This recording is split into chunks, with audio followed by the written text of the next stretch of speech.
The silent threat. The Galactic Council's emergency session began with an unusual sound, complete silence. Supreme Counselor Varix, their crystalline form refracting light in anxious patterns, faced the assembled representatives of the thousand worlds. The holographic display behind them showed another star system vanishing into what scientists had termed the void, a cosmic anomaly that didn't just destroy worlds, but erased them from existence itself. The void has consumed the Centauri cluster, Varix announced, their voice modulator barely masking their fear. 17 systems gone in less than a standard cycle. Our finest minds cannot explain it, much less stop it. The assembled delegates erupted in panicked discussions. The Centauri cluster had housed some of their most advanced defensive installations. If they couldn't stop the void, nothing in known space could. Admiral Corell, a veteran of the Rigel conflicts, raised all 4 of their appendages for attention. There might be one option left. They said, their exoskeleton clicking nervously. But the cure might be worse than the disease. The chamber fell silent again. Everyone knew what Corell was suggesting. The forbidden option. The one solution that had been banned by unanimous vote of every spacefaring race. "You can't mean," began Counselor Zix of the Silicon Collective, their optical sensors widening in alarm. "Earth," Corell confirmed. "We need to wake up Earth." The word hung in the air like a death sentence. Earth, the quarantined world. The planet whose inhabitants had frightened the galaxy so thoroughly that all species had agreed to help them enter voluntary hibernation 10,000 years ago. The archives contained explicit warnings, protested Archivist Ven, their tentacles writhing in agitation. Every dead civilization we've studied left the same message: never wake Earth's warriors. The Proxima Centauri ruins have it carved into their very moons. Admiral Corell activated their personal projector, displaying ancient battle footage. Yes, and do you know why? Because humans don't think like any other species in known space. They don't follow logical patterns. They don't respect the impossible. When faced with overwhelming odds, they don't surrender. They innovate. The footage showed human vessels, primitive by modern standards, performing maneuvers that defied both physics and sanity. Ships diving into gas giants to use their gravity as slingshots. Fighters intentionally detonating their cores to create electromagnetic pulses. Troops using their own ships as kinetic weapons. Before they chose hibernation, Corell continued, humans had already defeated 3 species deemed invincible by our metrics. They turned their greatest weaknesses into strengths. When told their weapons were too primitive, they found ways to make those primitive weapons pierce advanced shields. When told they were too few in number, they developed tactics that let them fight entire armadas with a handful of ships. Varix raised their crystalline appendage, silencing the growing murmurs.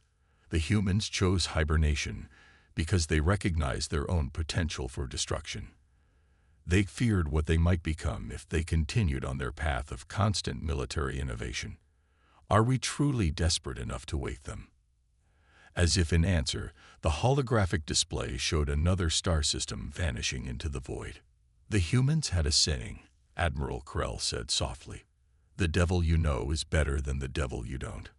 Right now, the void is consuming our reality, and we don't even understand how. At least with humans, we know exactly what we're dealing with. "And what exactly are we dealing with?" asked a young delegate from the Photonic Alliance. Corell's exoskeleton clicked in what might have been a laugh. A species that turned their greatest military academy into a place where their young warriors played games with spheres and called it sports. A species that designed their first faster-than-light drive because someone said it was impossible. A species that, when faced with an enemy that could predict their every move, started acting completely randomly. And won. The council chamber erupted in debate. Warnings from the archives scrolled across multiple screens, each more dire than the last. But underneath the fear, there was something else. Hope. Because if there was one thing every species knew about humans, it was that they had never encountered a problem they couldn't solve, even if their solution seemed utterly insane to everyone else. Finally, Supreme Counselor Verix raised their crystalline form to its full height. "We will put it to a vote. But remember, if we wake Earth, we're not just getting their help. We're unleashing a force that the combined wisdom of 1,000 worlds decided was too dangerous to remain active." The voting took less than a standard cycle. As terrifying as the prospect of waking Earth was, the void was worse. At least humans could be reasoned with, could be talked to. The void simply consumed, leaving nothing but empty space where entire civilizations had once existed. As the council dispersed to begin preparations, Admiral Krell accessed their personal archives, pulling up an ancient human transmission they had always found particularly relevant. "We sleep not because we are weak, but because we are strong. And when the galaxy truly needs that strength, we will wake. But pray that day never comes." That day had come. The galaxy was about to discover why every dead civilization had left the same morning. They were about to learn why humans had chosen to sleep rather than risk becoming the very thing they had sworn to protect the galaxy against. The wake-up protocols were initiated. Humanity's long night was about to end. Ancient Archives. Deep within the Galactic Archives, Chief Archivist Ven led a team through restricted sections that hadn't been accessed in millennia. The crystalline walls pulsed with stored data, each fragment containing warnings about Earth that had accumulated over thousands of years. "Here," Ven announced, their bioluminescent markings flashing with anxiety. "The first contact records." The holographic display sprang to life, showing Earth as it had been 10,000 years ago. A seemingly unremarkable world, except for one detail. It had produced more unique military innovations in a single century than most species managed in a millennium. "The Klavix Confederation discovered Earth first," Ven explained, bringing up ancient battle footage. "They assumed humans would be easy to conquer, given their technological limitations. The Klavix never even managed to land. The footage showed primitive chemical rockets somehow intercepting ships capable of faster-than-light travel. Human fighters, barely more than atmospheric craft, executing maneuvers that should have torn them apart. Ground-based weapons that had no business piercing advanced shields somehow doing exactly that. The humans called it asymmetric warfare," Admiral Krell commented, studying the footage. "When faced with superior technology, they didn't try to match it. They found ways to make their inferior technology work better." Ven pulled up another file, this one marked with highest-level warning glyphs. The Hive Mind Collective was next. They thought their perfect unity would overwhelm human individuality. Instead, the new footage showed human soldiers adapting in real time, each unit operating independently yet somehow coordinating without central control. When the hive mind tried to predict their movements, humans started acting randomly. When their communications were jammed, they fell back on hand signals and kept fighting. "But here's what truly frightened the galaxy," Ven said, accessing the most restricted files. "Human adaptation speed. Every time they encountered a new technology, they didn't just learn to counter it. They improved it. They turned captured alien tech into hybrid weapons that worked better than the originals. They called it reverse engineering, but it was more like evolutionary acceleration. The archives showed human weapons evolving from chemical propellants to gravitic drives in less than a decade. Shields that had taken other species centuries to master were enhanced by humans in months. Most terrifying of all, they seemed to enjoy the process of innovation itself.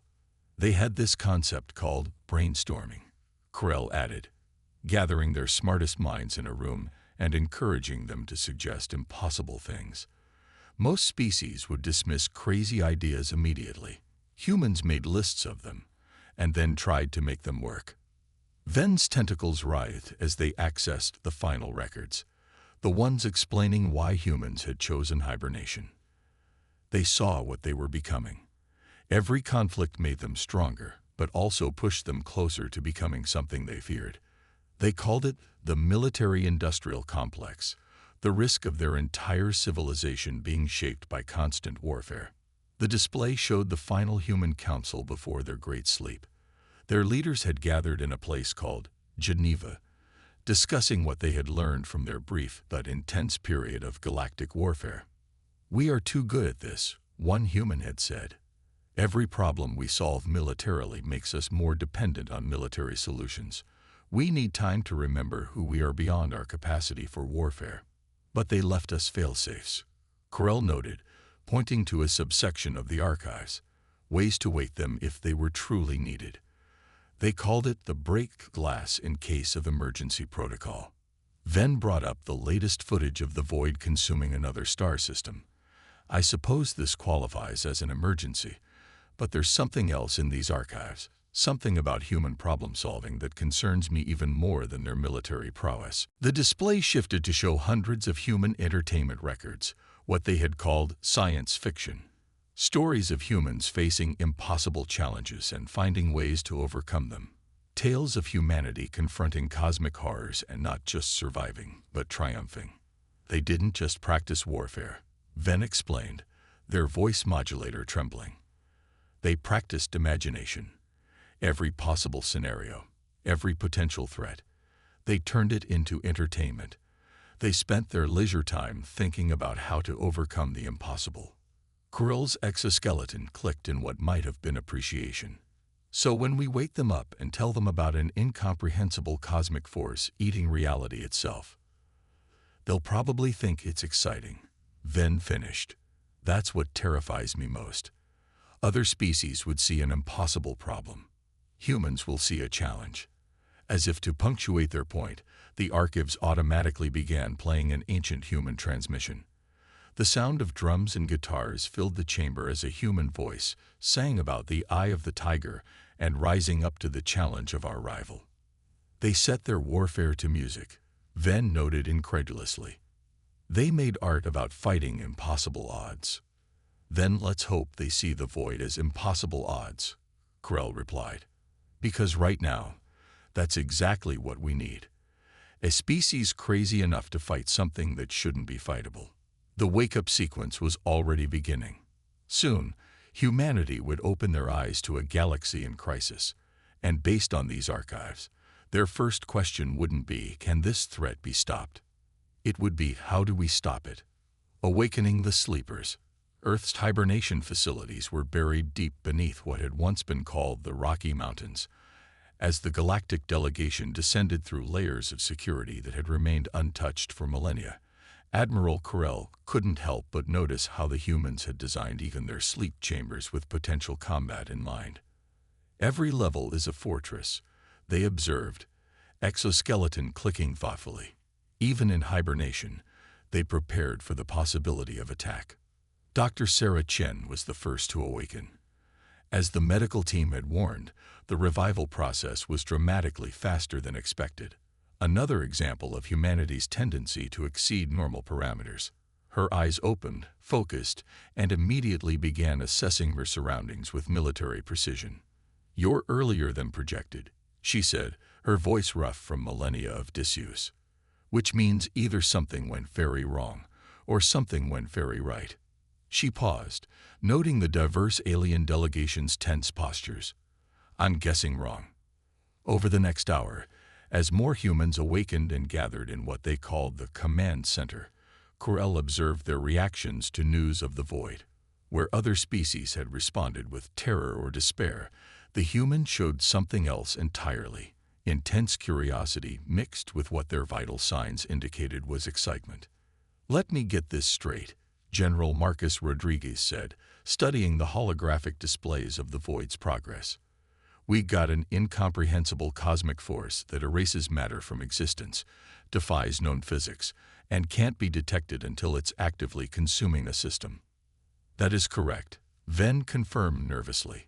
"We have lost our most advanced research stations trying to study it. The void seems to operate outside normal space-time parameters." The humans exchanged looks that made Corell's threat assessment protocols activate automatically. They were smiling.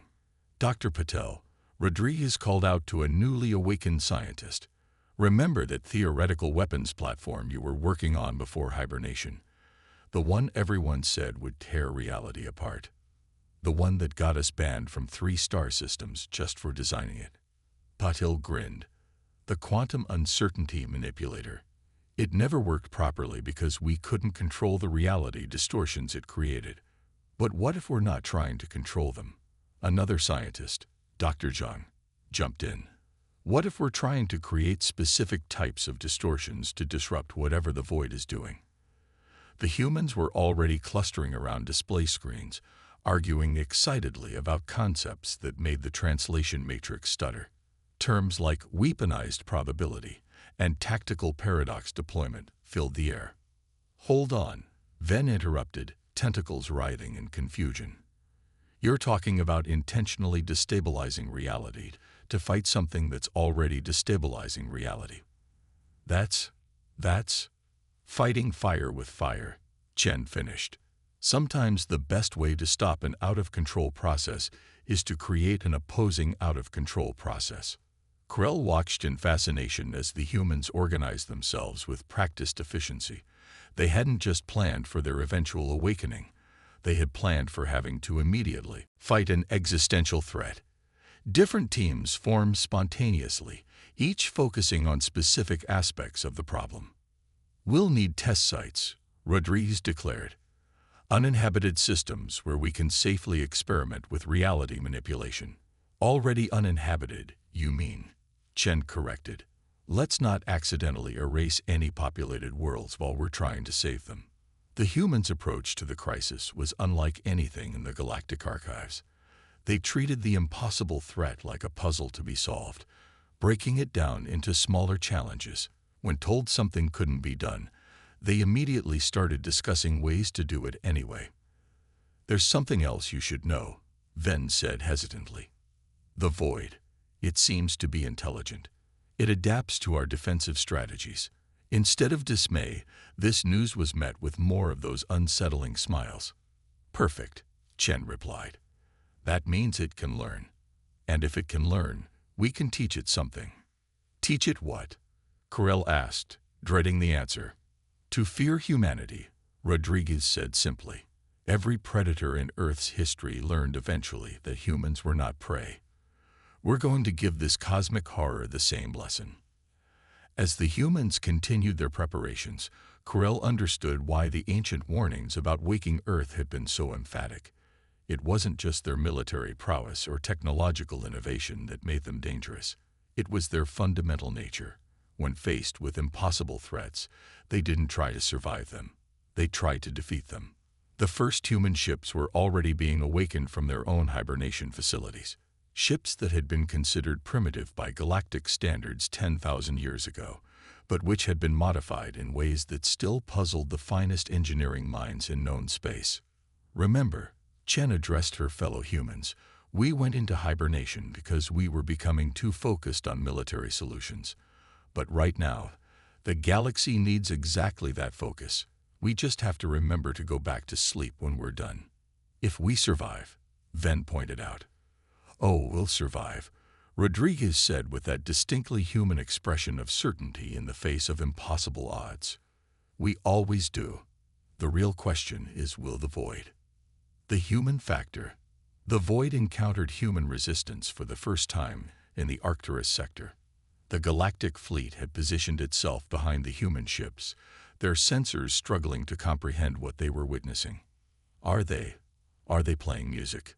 Ven asked incredulously, as human battle communications filled the electromagnetic spectrum.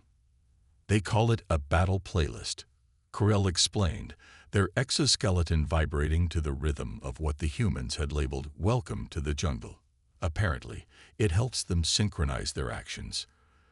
The human fleet seemed impossibly small against the cosmic horror that had swallowed entire civilizations. Just 30 ships, each one modified with technology that made senior engineers wake up screaming. They had taken their hibernated vessels and transformed them into something new, hybrid craft that combined alien technology with human ingenuity in ways that defied conventional physics. Operation Pandora is go. Sarah Chen's voice came through the command channel. She was leading from the front, another human tradition that baffled their allies. Remember, we're not trying to destroy the void. We're trying to teach it pain. The void began its standard consumption pattern, reality warping and folding as it prepared to erase another star system from existence. But this time, something different happened. The human ships scattered in what seemed like random directions, each one trailing what they called quantum wake generators, devices that should have been impossible to miniaturize. The void reached for them, just as it had reached for countless vessels before. Now, Rodriguez's voice boomed through the command network. Hit it with everything. Every human ship activated their modified weapons simultaneously, but instead of firing at the void, they fired at each other, or more precisely, at the space between each other. The quantum wakes intersected, creating a web of distorted reality that the void began to consume. "It's taking the bait," Chen reported calmly. "Phase 2, initiate the Patel paradox." Dr. Patel's voice came through next, excited despite the gravity of the situation. "Quantum uncertainty manipulators at full power, creating a closed loop of probabilistic feedback." Now, the space within the quantum web began to shimmer. The void, drawn to the distorted reality, found itself attempting to consume something that refused to be consumed. A section of space where probability itself had been weaponized. For the first time in recorded history, the void recoiled. "It's learning," Chen observed with satisfaction. "Time for Phase 3. Deploy the PCBs." "PCBs?" Ven asked Corell. "Probability cascade bombs," Corell replied. "Though one human told me it actually stands for pretty cool bombs." The humans had taken the basic concept of their failed quantum uncertainty manipulator and reversed its fundamental flaw. Instead of trying to control quantum uncertainty, they were amplifying it, creating cascading waves of probability that acted like cosmic antibodies against the void's attempt to erase reality. "The void operates by enforcing absolute certainty," Dr. Zhang explained over the command channel. "It overwrites our reality with its own. But quantum mechanics tells us that absolute certainty is impossible. There's always uncertainty at the quantum level. We're just reminding the universe of that fact." The battle that followed defied description. Human ships danced through spacetime like it was a playground, each maneuver calculated to draw the void into engaging with their quantum web. When the void adapted to their tactics, they changed patterns instantly, implementing strategies that seemed to have been planned for exactly this situation. "Did they actually predict this specific scenario?" Ven asked in disbelief. "No," Corell replied. "But they spent thousands of years before hibernation imagining every possible way the universe might try to kill them. They called it science fiction. Turns out it was really battle planning. The void tried to retreat, something it had never done before, but the humans had anticipated this too. Their quantum web had created a probability trap, a space where the act of withdrawal itself became uncertain. Remember, Chen's voice remained steady. We're not trying to destroy it. We're teaching it something. Every predator has to learn that humans are not prey, her crew finished in unison. The void's attempt to escape became more desperate. It had encountered something new, a species that didn't just fight back, but fought back in ways that turned its own nature against it. A species that had looked at an incomprehensible cosmic horror and thought, how can we use this? Final phase, Rodriguez commanded. Show it the way out. The human ships adjusted their quantum web, creating what they called a probability gradient. They were offering the void a choice: continue trying to consume reality and face increasingly uncertain outcomes, or withdraw along a path of higher probability stability. For the first time since it had appeared, the void made a choice that didn't involve consumption. It retreated. As the human ships regrouped, the Galactic fleet remained in stunned silence. They had just witnessed the impossible, not just survival against the void, but victory. A victory achieved not through overwhelming force, but through understanding and exploiting the fundamental nature of reality itself. How?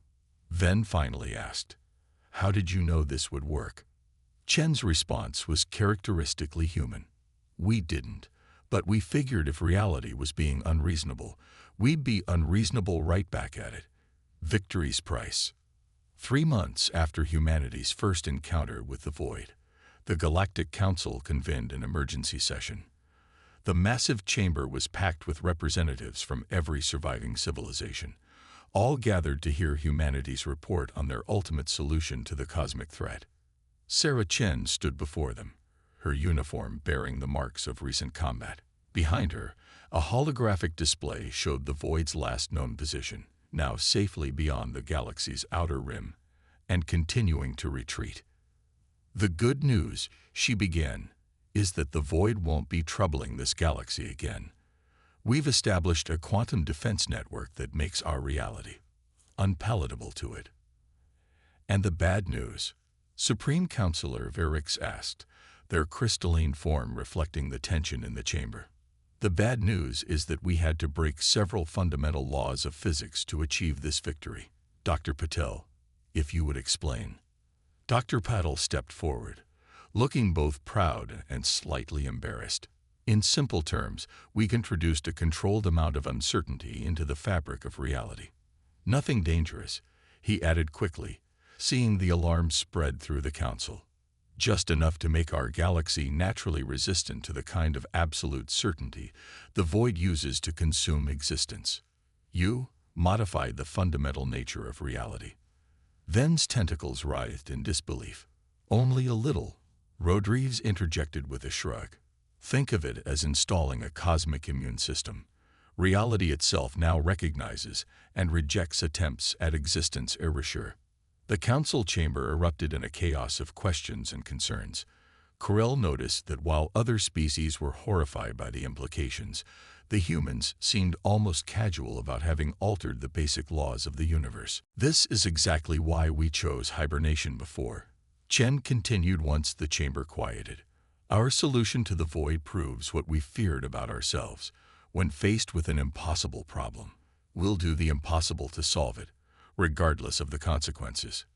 But you saved the galaxy, Corell pointed out.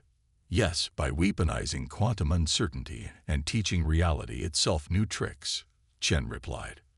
The fact that it worked doesn't make it any less terrifying that we thought to try it in the first place. Rodriguez stepped forward, which is why we've already begun preparations to return to hibernation. Our work here is done, and frankly, the galaxy will be safer with us sleeping. This announcement triggered another round of chaos in the council chamber. Many species had already been making plans to request human assistance with various problems, from trade disputes to technological developments. You can't just go back to sleep, one delegate protested. Think of all you could help us achieve. That's exactly what we're thinking about, Chen responded firmly. Look at what we accomplished in just 3 months. We took theoretical physics, turned it into weapons, and changed the fundamental nature of reality itself. Give us a year, and we might accidentally discover how to weaponize consciousness. Give us a decade. She left the thought unfinished. The humans had already begun powering down their modified ships. The quantum defense network would continue functioning without their oversight, protecting the galaxy not just from the void, but from any similar threats that might arise. Before we return to hibernation, Rodriguez announced, we're leaving you with a gift. Our complete records of how we defeated the void. Not because we expect you to use them, but so you'll understand why you shouldn't wake us again unless you absolutely have to. The records included everything. The theoretical work, the practical applications, and most importantly, the thousands of failed attempts and near disasters that had preceded their success. It was a document that read less like a scientific paper and more like a warning label. Think of us as the galaxy's emergency brake, Chen suggested. Break glass in case of cosmic horror. But remember, using that brake means accepting that the laws of physics are more like guidelines, and reality itself is negotiable. That's not a perspective most species should have to live with. As the human delegation prepared to depart, Corell approached Chen one last time. Was it worth it? Waking up, fighting the void, changing reality itself. Chen smiled that distinctly human smile, the one that somehow conveyed both wisdom and mischief. The void learned what every other predator in Earth's history learned. Humans are very good at surviving. Sometimes too good. The galaxy needs that sometimes, but not all the time. The hibernation process began again. Human ships returned to their hidden docks. Soldiers and scientists returned to their sleep chambers. But this time, they left something behind. A galaxy that understood both why it feared them and why it needed them. In the years that followed, the story of humanity's brief awakening became both a warning and a comfort to the galaxy's civilizations. The warning was clear. Humans would do absolutely anything to overcome a threat, including rewriting the laws of reality. The comfort was equally clear. When existence itself was in danger, there was a species you could wake up who would look at an impossible problem and say, "Hold my beer and watch this." As the last human ship disappeared into its hibernation dock, Admiral Krell found themselves humming one of the human battle songs. Something about it captured the essence of humanity perfectly. Their willingness to sleep until needed, but their readiness to rise up and face any challenge, no matter how impossible. The galaxy was safe, reality was slightly more uncertain than before, and humanity slept once again. But every species knew that if another truly apocalyptic threat ever appeared, they had an option of last resort. They just had to be absolutely certain they wanted to deal with the solution humanity would inevitably devise. In the end, that was humanity's greatest gift to the galaxy. Not just salvation from the void, but a reminder that impossible was just another word for hasn't been done yet. The end.